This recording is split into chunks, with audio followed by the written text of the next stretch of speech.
Alright, hello everybody. This is another edition of Clint and Katie's correspondence videos, and it's kind of a slow news week. So rather than talk about news story in general, since Katie does want to kind of know how my sort of values have developed over the years, I'm going to be talking a little bit about the things that I believe in. Now, this is kind of hypocritical because one of the main things I believe in is your values and your morals. They're yours. They shouldn't be pushed on other people. So it's a bit weird for me to, talk about this stuff online. But I'm not telling anybody to believe what I believe or think what I think. I'm just sort of putting it out there. So for all the internet peoples watching, that I offer no pressure and my thoughts are just my thoughts. Now, the first thing I'm going to talk about comes from my frustration today finding something to talk about.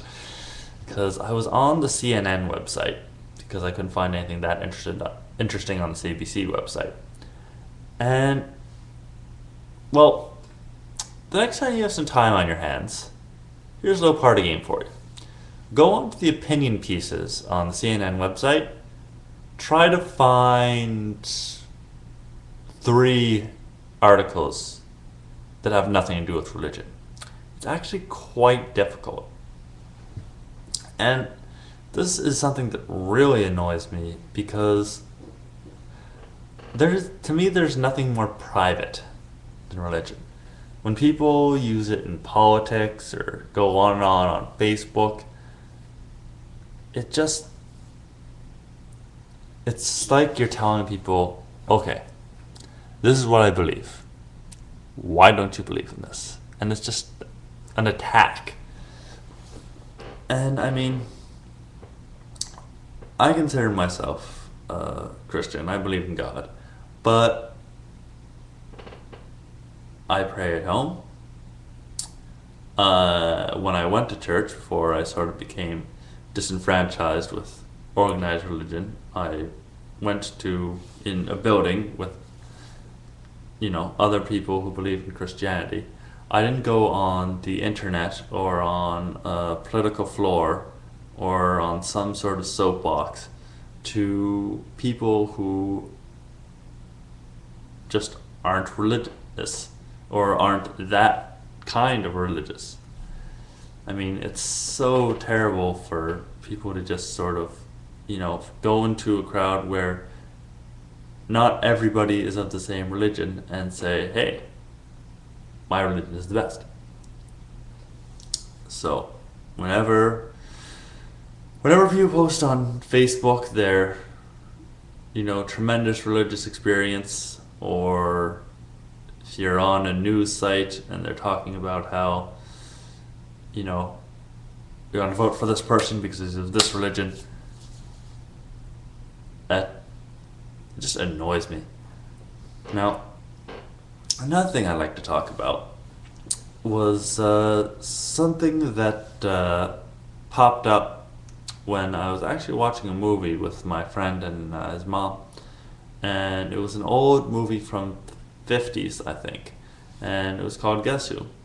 And it was about a girl who brings home a boyfriend who was African American, and this is the 50s, so it was a big deal. And just over time, the parents sort of see their bigotry and they realize how much these two are in love with each other. And it's a great movie. But what sort of came from this is Corey brought up the fact that they're sort of using this idea to stop up homophobia. What young couples are doing is they're hosting these dinner parties with a bunch of straight couples, but they're inviting a same-sex couple just to show these people who have homophobic tendencies that, they're just like you or me. Now, on its face, this seems like a great idea, great way to end homophobia. I mean, the best way to stop ignorance is with knowledge. However, it seems a little bit exploitive to me that it's an actual, like, they treat it like an actual event. Like, if you know a same-sex couple, you'd probably invite them to dinner anyway.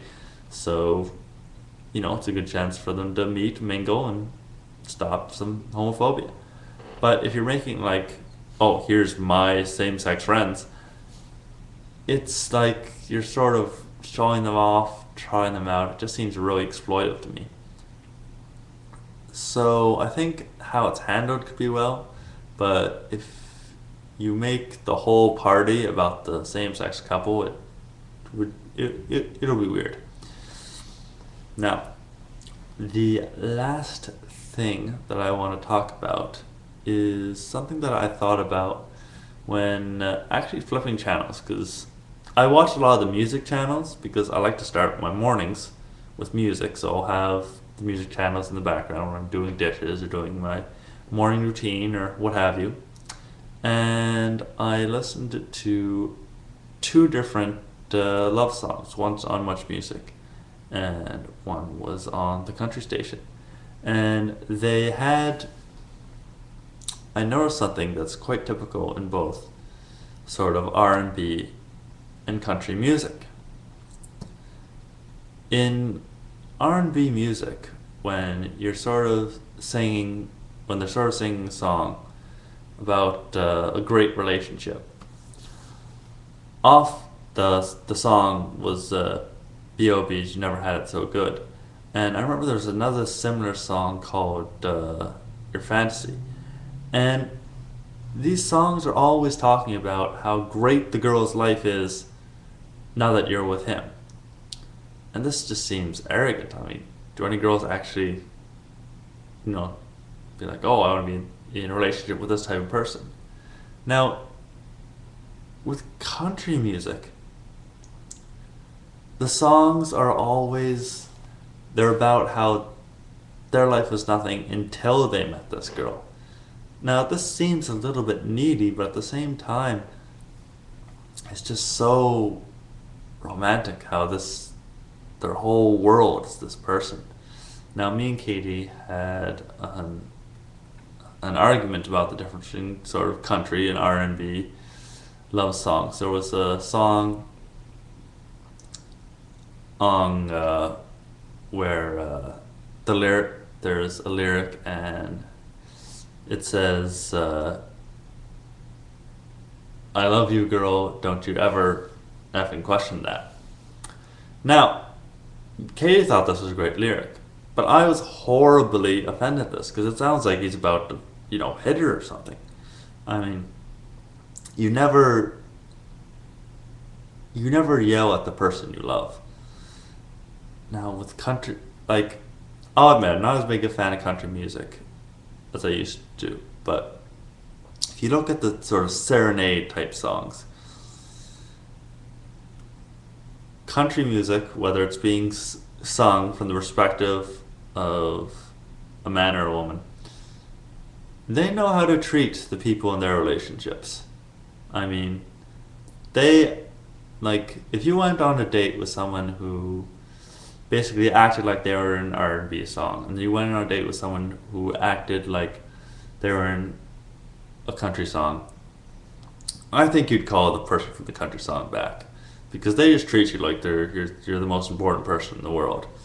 Whereas an R&B person, it'd be more, or like, they're really good to you, but they act like, you should appreciate that they're letting you be with them, and that's just not a healthy relationship. Anyway, I'm starting to get a sore throat, but these are just a few of the things that I observed and a few of my sort of takes on them. So it's a little bit scatterbrained, but I hope you enjoyed this sort of slow news day edition of correspondence videos. Alright, I'll see you when I see you.